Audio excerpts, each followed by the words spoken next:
Welcome to another edition of For the Health of It. I'm your host, Corny and K-Pad Paget.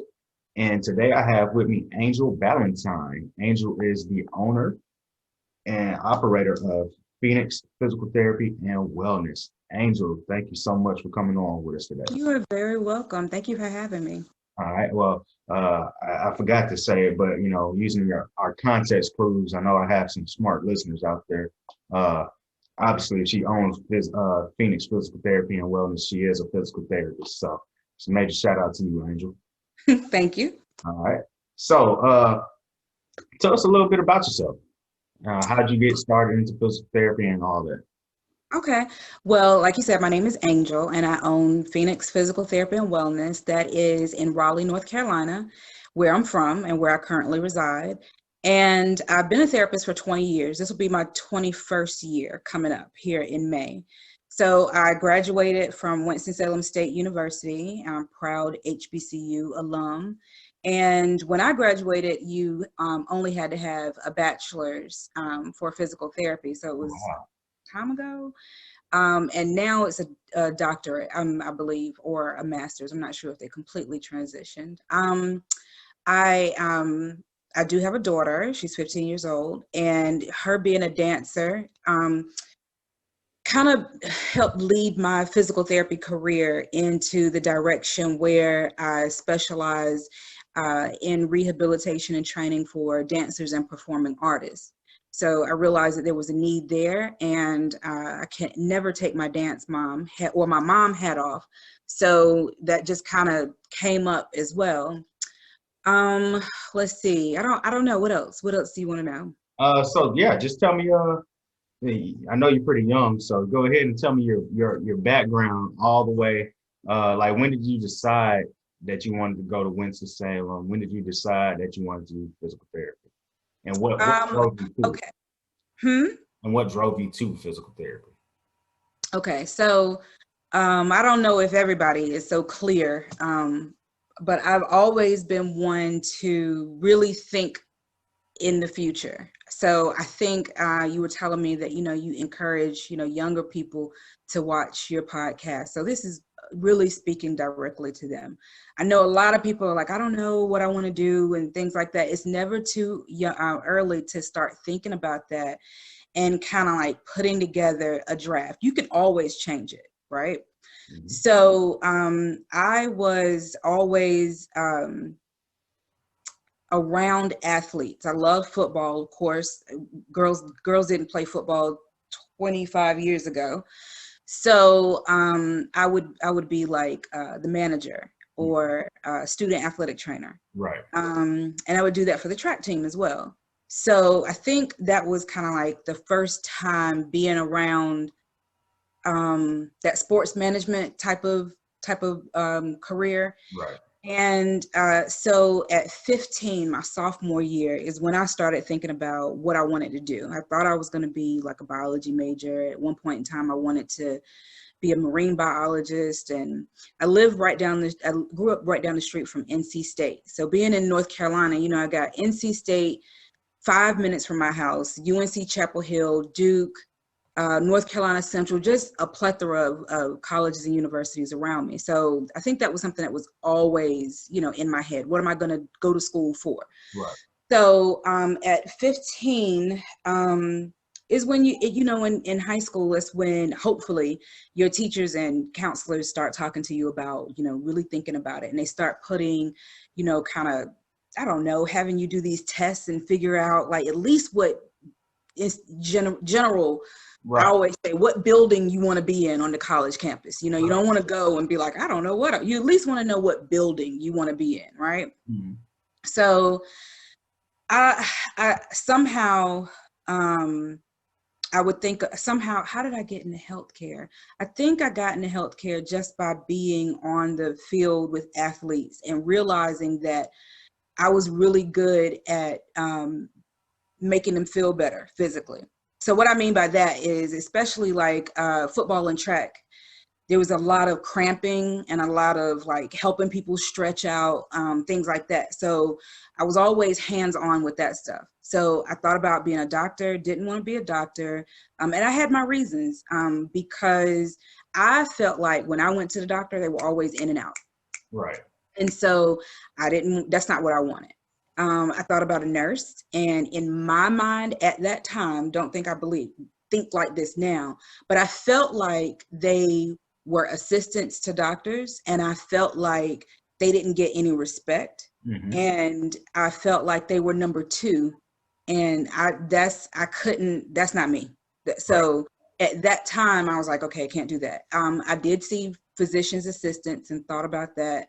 Um, but how did I get with, somehow I ended up with my mentor, or finding out about physical therapy. I probably was just researching it in the library. Okay. And I went to a local sports physical therapy center, and just to volunteer. And that's where I met my mentor, who was an athletic trainer. So then I wanted to be an athletic trainer, right? Right. And he was like, no, you're not going to be an athletic trainer, because he said, you're going to be a physical therapist. He said, you know, when you look around, the people making the most money and the people making all the decisions are physical therapists. And he was saying, and if you also look around, none of them look like us. So he had a unique position where he had been athletic trainer for a really long time, Right. right? So he had more clout than the average athletic trainer. You know, he ran departments. So I followed him from my sophomore year, junior year, senior year. He knew the athletic trainer at Winston-Salem State. He sent me over there. Hey, this is what Angel's doing, but she's going to go into the physical therapy program. And you know, if you speak life into kids, you know, when you look at a kid and you say, I see this for you, it holds a lot of weight. True that. So he taught me what physical therapy was and how I could still get that kind of involvement in the sports world that I always liked without being an athletic trainer. And I went to Winston-Salem State. And at Winston, it was it's HBCU, and you had UNC Chapel Hill, ECU, Mm-hmm. and Elon College with those degrees. So a lot of people were saying, you know, you don't want to go to a HBCU. They just got accredited. You know, they won't hold any weight. And I didn't let that get to me. I wanted Winston-Salem State because I had never been in a classroom or educational setting where I was in the majority. Right. At 17 and 18 years old, I still had the sense to know that, like, I never felt like an education that you got from Black people was lesser than an education that you could get from white people. So I always had this little militant part of me, you know? Mm-hmm. So I went to Winston-Salem State, and I got exactly what I was looking for. I got a small community. My teachers knew me by name. I was welcome in their office, all of that good stuff, right? Right. So in your sophomore year, you usually claim a degree, right? Yeah. Claim your major. And physical therapy is not like that. So I knew what courses I had to take to meet the requirements. I knew what GPA I had to maintain to meet the requirements. But at the middle of my sophomore year, you had to interview with the physical therapy department. Okay. You had to have 40 plus contact hours of volunteer. Now remember, I've been volunteering since I was 15, so I had that. You had to have a 3.5 GPA. You had to have recommendations. So I went forward with that. And again, the benefit of having a mentor, every time I thought, this is crazy, you know, I had him in my corner like, yep, it is, but this is what we're going to do. Mm-hmm. And he was also the head athletic trainer at St. Augustine's College and Shaw University. So I was getting Oh, a lot nice. of, Nice. So I was getting a lot of FaceTime, you know, or whatever. So that's what I did. I think I had a 3.5, 3.6 my sophomore year. I had all of the requirements. He put me in contact with certain people. I knocked out my interview. 237 people applied. 27 of us got in. 17 of us graduated. At the time, I'm going to say out of the 237 that applied, there was 10 of us that were traditional students. I was 18 years old. Everybody else was on their second and third career. They had Right. families and mortgages and all of that stuff, right? Mm-hmm. So I did that, and PT school is hard. It's hard. And my anatomy courses were my science courses in the PT department were at Bowman Gray Medical Center with the medical students. So we did a cadaver lab. I had to dissect human cadaver. I had to do all of that stuff, right? Oh. And it did take me an extra year to get through. So it should have taken me my freshman and sophomore year, then get into the program, and then graduate my senior year. So I took one extra year, right? So after that, I graduated. I went back and started working with my mentor. I got a job as a therapist. I think 2 years later, I was managing outpatient physical therapy company. I orchestrated a deal in Fayetteville with the NBDL, the Basketball Developmental League. Okay. And then I want to say fast forward 6 or 7 years, I had my daughter, and I kept with outpatient ortho, but that's when I transitioned more into geriatrics because the nursing home setting is just much more flexible, and I wasn't getting on buses and traveling with teams and things like that. So I was giving that a pause, and that's how I ended up with the geriatric population, where I never wanted to be, mind you. I never wanted to be the old, never. But the old folks are hilarious, and my best stories come from them. My best lessons in life come from them. So with my ortho and sports background, I never dropped that. So I always train and rehab my geriatric population the same way I do anybody else. Right. So I don't give them a break. I give them a hard time all of the time, you know. So I've been doing that for 20 years. And for the last 10 years, I have been working primarily for myself. I pick up contracts that I negotiate, and I provide physical therapy services for different companies, different organizations, and things like that. And so this is my first full official year as Phoenix. And we were supposed to move into a physical building back in March, but I put that on hold. And so good deal. Yep. Good deal on that. So yeah, tell me why the name Phoenix, and then also tell me why you wanted to get that entrepreneurial spirit. Tell me all that. So Phoenix is specifically because, I mean, it's a long story, but you asked for it, you know, how I ended up as a therapist, right? Because I get that most people don't know what they want to do when they're 15. I get it. But outside of being a therapist and just like being a human, you know, I've gone through a lot in my life personally. Mm-hmm. But I really don't even think about myself that much.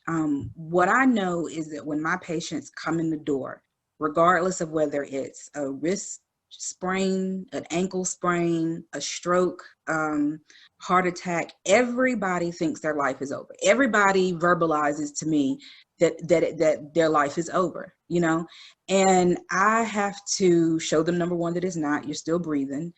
And through their journey, they reinvent themselves. They are reborn, and they are able to do things that they didn't think they were going to be able to do again. You know, so I felt like the Phoenix was in honor of my patients because they're going through what I call a Phoenix moment.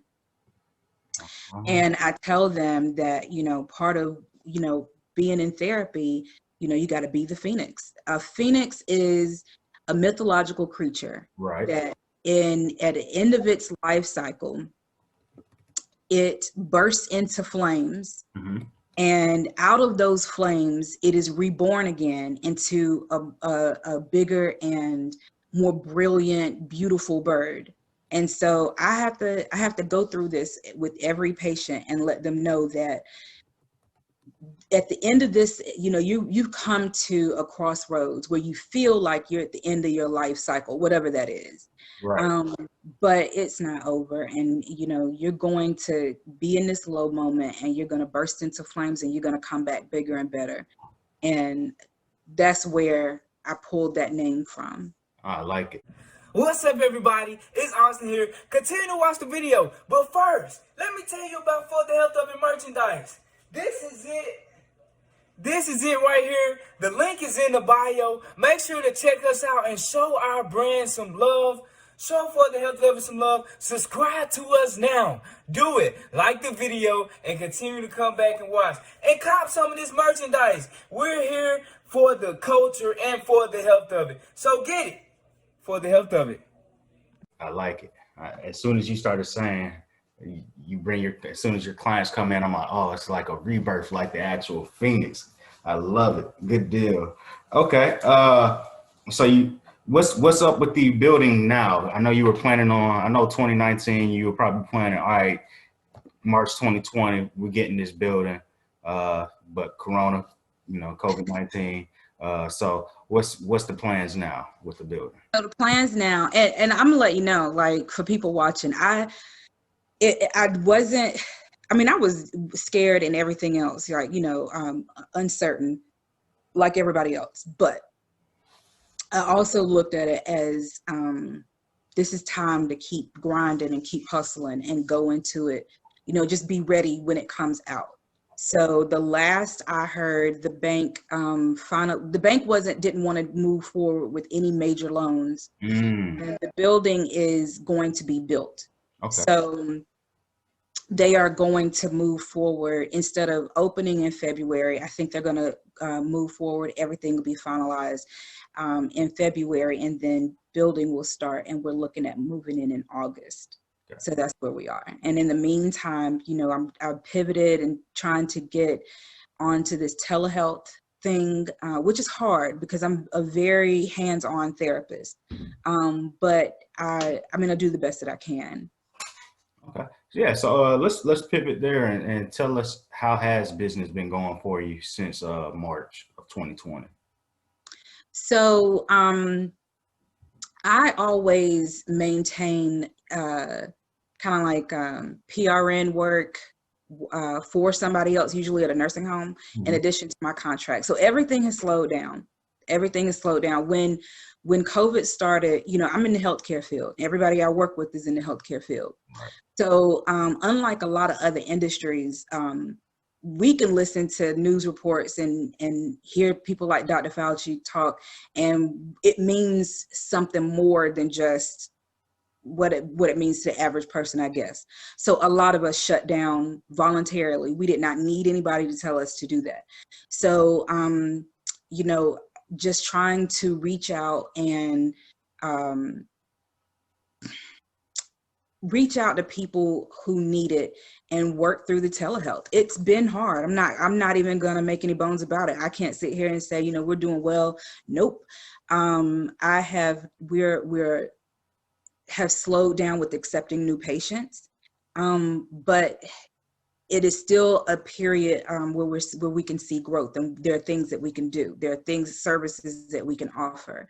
So as a physical therapist, you know, I've had clients that have been dealing with a lot of headache and neck pains and shoulder pain, and they're really not realizing that it's because they've had to work from home for the last several months. And so their workstation at home is not set up like it is at work. And you know, so I can hop on a video and have them show me their space and look at, you know, their posture and things like that, and give them advice and work with them like that.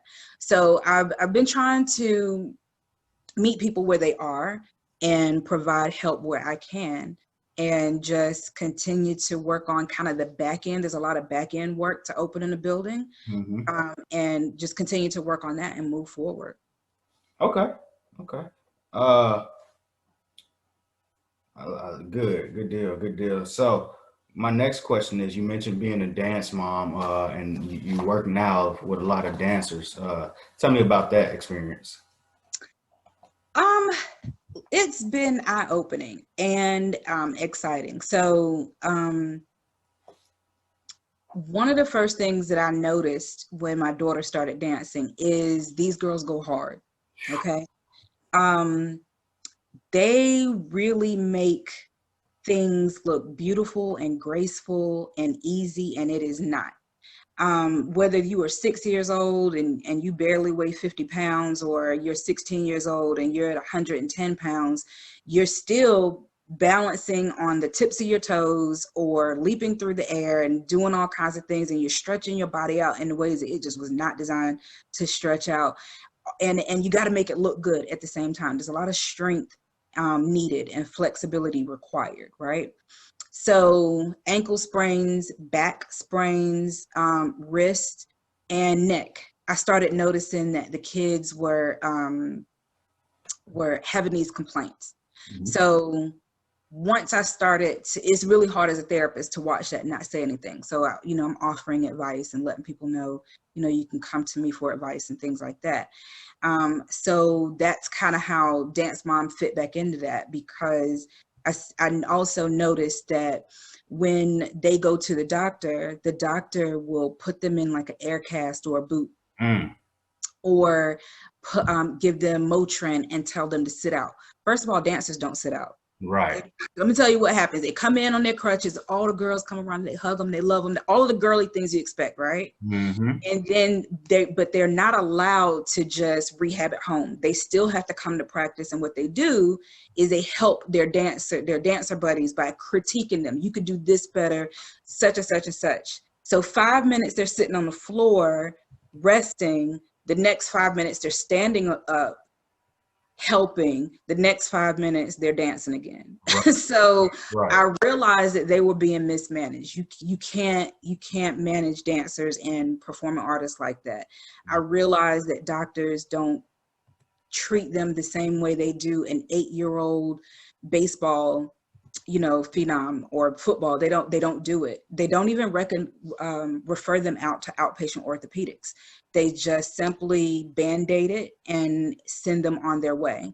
So it has been a very eye-opening journey, and that's where I decided I wanted to step in so that they would have somebody who knows what they go through and can provide unique therapy and services for them. Because dancers are unique. They have to be really flexible and strong. Usually you don't want those two. You don't want somebody with a floppy ankle or right. that has excessive mobility in their back. You don't want that. You want to tighten that down. But dancers and performers are the opposite. They have to be really strong and flexible at the same time. So it's a unique thing there. Okay. I just want to segue a little bit.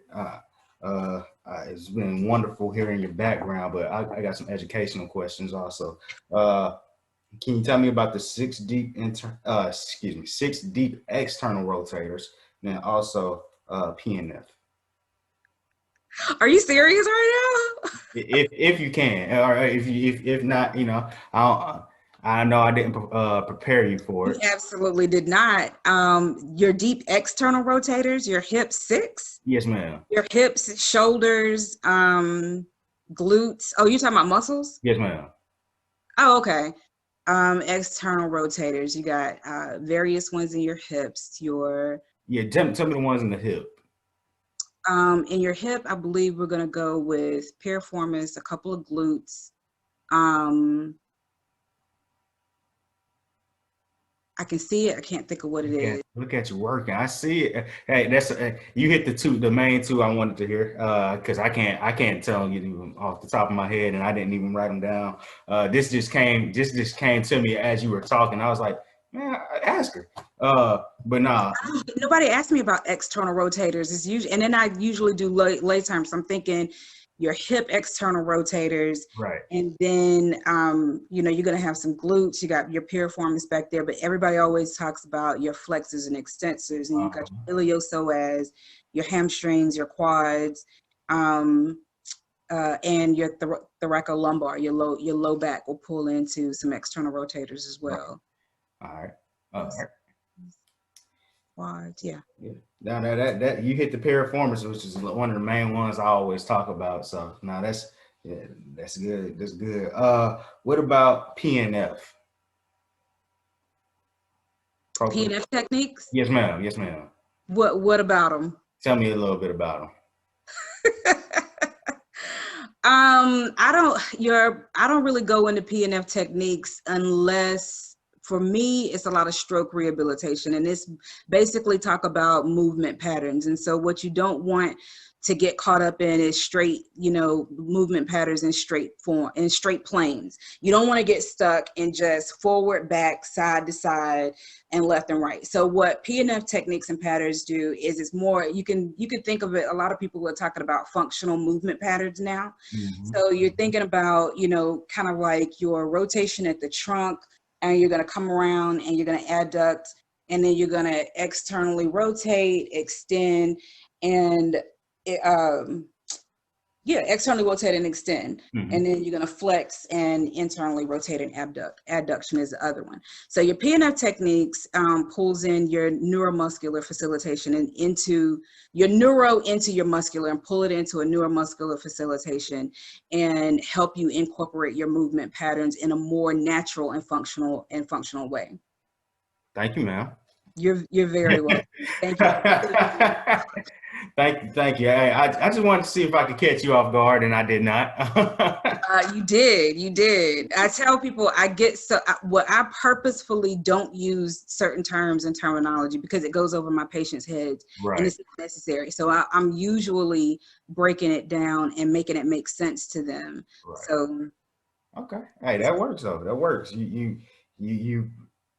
made it work. I like it. So my next question is, do you consider yourself an inspiration? I try to be an inspiration to my daughter. Okay. I do that. I know that I do that on purpose. Okay. I don't really see it or pay attention to it outside of that. But like I said at the beginning, where you have to purposefully speak life into children, that's something that I've just, it's on my radar. It's not something that is passive in my world. So for my daughter, I'm constantly trying to be an inspiration for her. And even in my failures, and even in where I missed the mark, I try to make sure that we can make that a teachable moment and inspire her to not always do better. I think that's a lot of stress on kids, to be better than I am, but I try to inspire her things like just keep moving, or, just keep going and don't give up, and things like that. I hope that I'm an inspiration to others, but I wouldn't be one to put that on myself. Okay. All right. No, that works. Well, since you won't put it on you, I'll put it on you for you. And I hope I don't add any unnecessary and undue stress. You are an inspiration. Just listening to your story and looking at you. Like you said at the start, your mentor said there's not many out there at that time, and even now, that look like us, and especially you as a Black woman. So now you're definitely an inspiration to little Black girls and little Black boys, even myself as a full-grown Black man. So I appreciate you on that. Thank you so much for all that you do.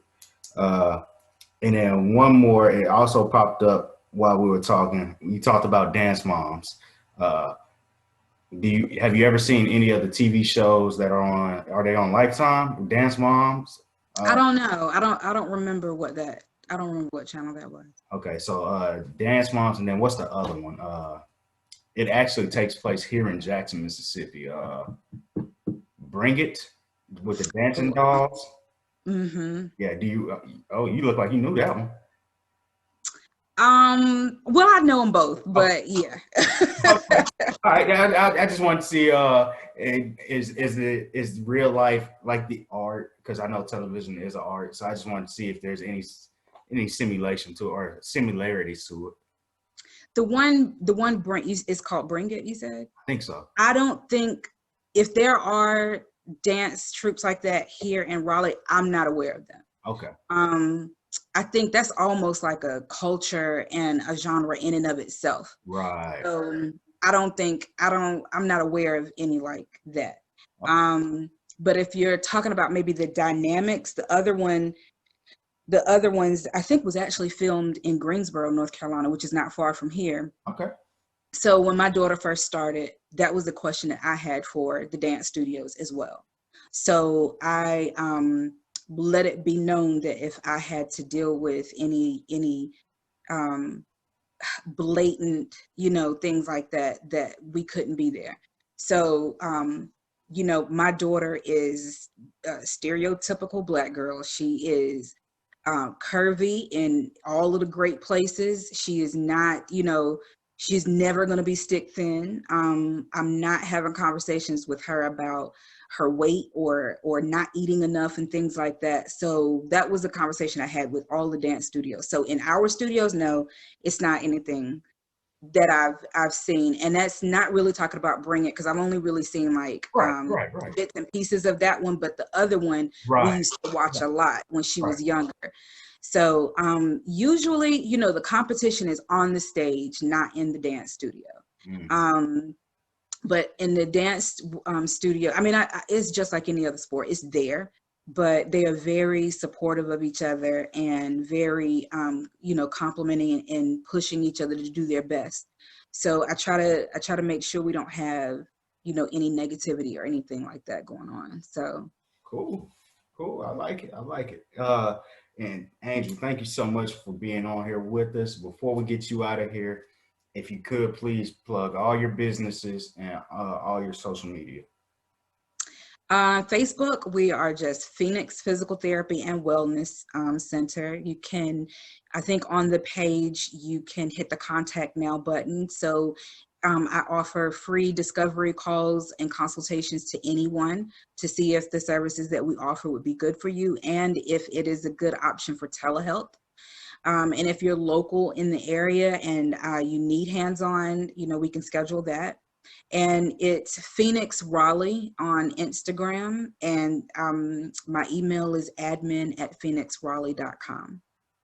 All right, cool. Again, Angel, thank you so much for coming on with us. This has been another episode of For the Health of It, and I'm your host, Corian K. Paget. Thank you for listening.